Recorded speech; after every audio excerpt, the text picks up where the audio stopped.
Hello there guys and welcome to today's video. Now today we're going to be taking a little look at what's coming in today's update on the 9th of June. Now just for those that haven't been keeping up to date with the Rust updating, this is not the first update in June, so there will not be a forced wipe tonight. Do bear in mind that any server owners will wipe if they want to wipe. They may also blueprint wipe, so just be aware with those when you're playing on some servers. Now we're going to start off today with a nice little update that I have noticed, which is an update for Happis/Savas. So the maps that are not procedurally generated have now had some updates. Now it's not clear on what's been updated on them.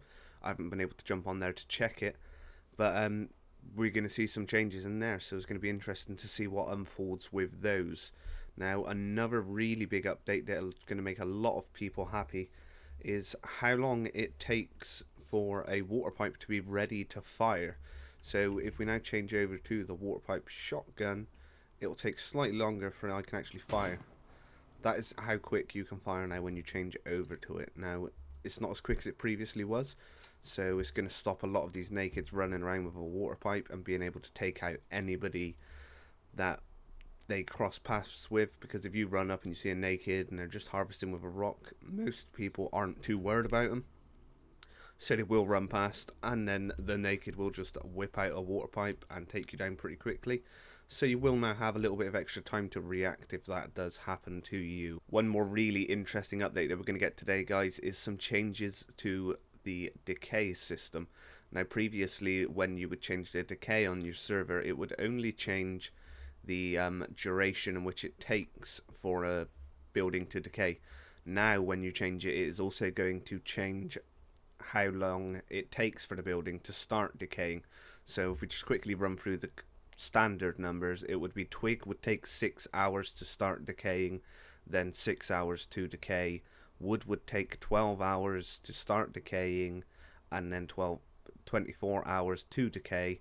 Stone would take 18 hours to start decaying and 48 hours to fully decay, and sheet metal would take 18 hours to start decaying and 72 hours to fully decay, and armored would take 24 hours to start decaying and then 120 hours to fully decay. So the delay at the start of it till it starts decaying, you could prevent that from happening by opening up doors and so on and so forth, but that is now going to be changing, so server owners will be able to change it if they want to speed up their decay. If they sped it up by doubling it, then it would take half the time to start decaying, so it would take armored only 12 hours to start decaying. So pretty much if you went to bed at night and then went to work, you would come back and your armored base would have started decaying if a server owner had doubled the decay. While we are on the subject of decay, doors will now only reset the decay on building blocks that are attached to the, or that belong to the same building. So as you will know if you watched my update video from last week, we now have foundations. They each have individual IDs. If a foundation is linked to another, it shares the same ID, and that will constitute one building. Now one way that you can currently get away with the doors resetting the decay, if you build all the way out from your current foundation, like the main part of your base, and put something on that and then destroy the foundations in between, currently it will still have the same building ID. So if you were to put cupboards on the outsides of your base, you're putting out satellite cupboards, make sure you start off putting them out there by building away from your main foundation out. That way you will not have to put doors onto those satellite cupboards, so that they will stop decaying when you're opening up doors on your main base, because it will share the same ID. One other thing when we're talking about decay has now been added to some other deployables. Now from what I can gather, chests are definitely affected by this. I'm not sure on what else is affected by this. So if you now open up a chest, it will reset the decay on there. So I'm not sure exactly how long it will take for a chest to decay. I haven't had it long enough to be able to test that. But if you open up a chest, it will stop the decay. So actively using chests will stop decay on there. So that is one thing to keep an eye on, because if you leave your base for too long, your chests will start despawning and you will start losing loot.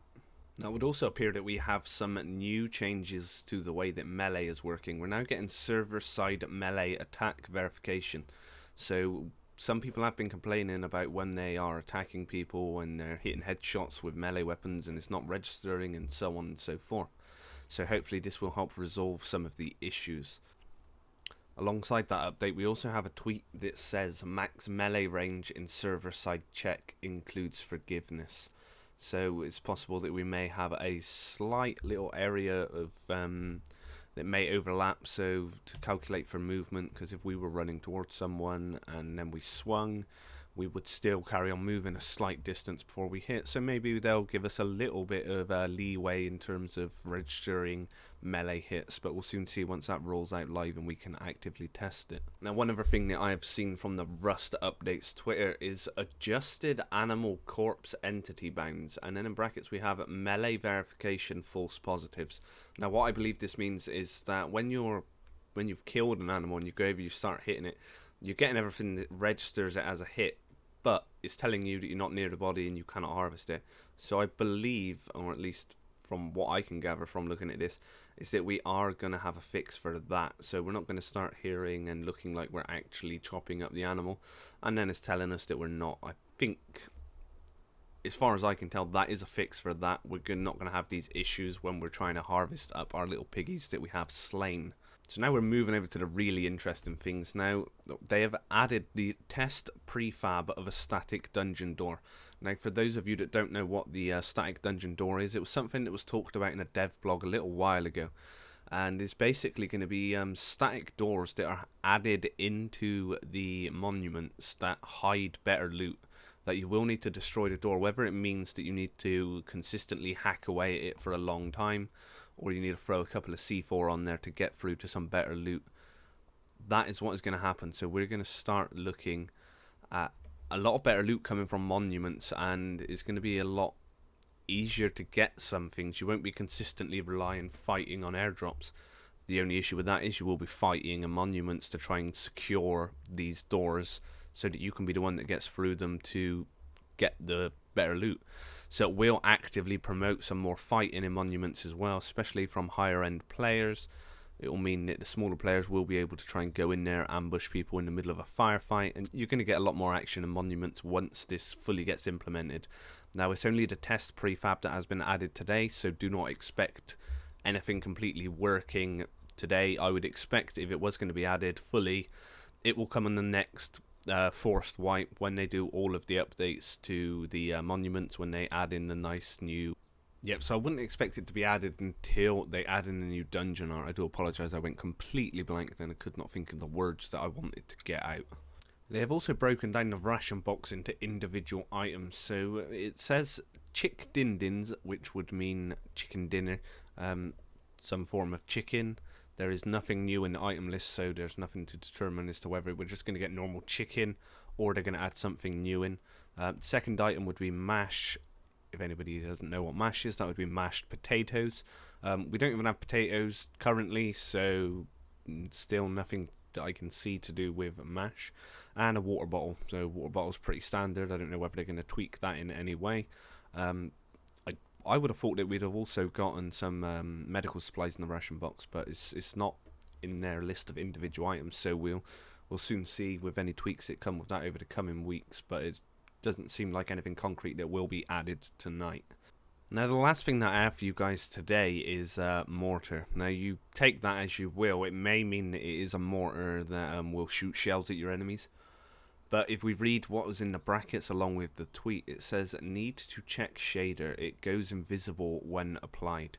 Now, that to me sounds like it's more likely to be the bricks and mortar kind of mortar. So it's going to be basically cement. So it will be used for bonding bricks together, fixing stone buildings, maybe fixing the high external walls. Hopefully it's just going to be a way to make building better.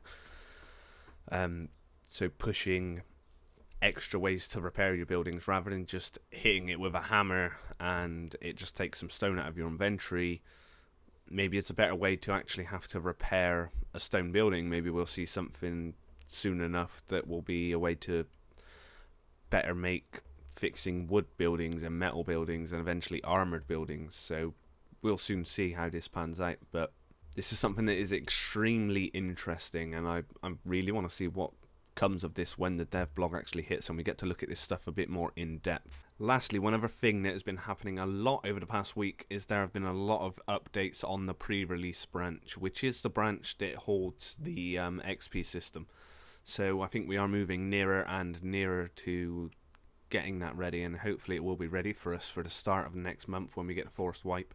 So I will do my best to cover that again in a bit more detail over the next week or so, once I see a bit more going into there. I know there have been a lot of changes, but I'd like to cover it a bit nearer to it finishing up. So I will jump over there in the next week. Maybe I'll take a look at it twice before it actually hits.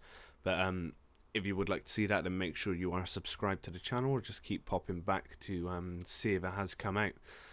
So that is it then, guys, from me today. So if you have enjoyed, please do hit that like button, and if you would like to see more content, I do update videos every Thursday. Please do hit that subscribe button, and thank you, guys. Have a good day.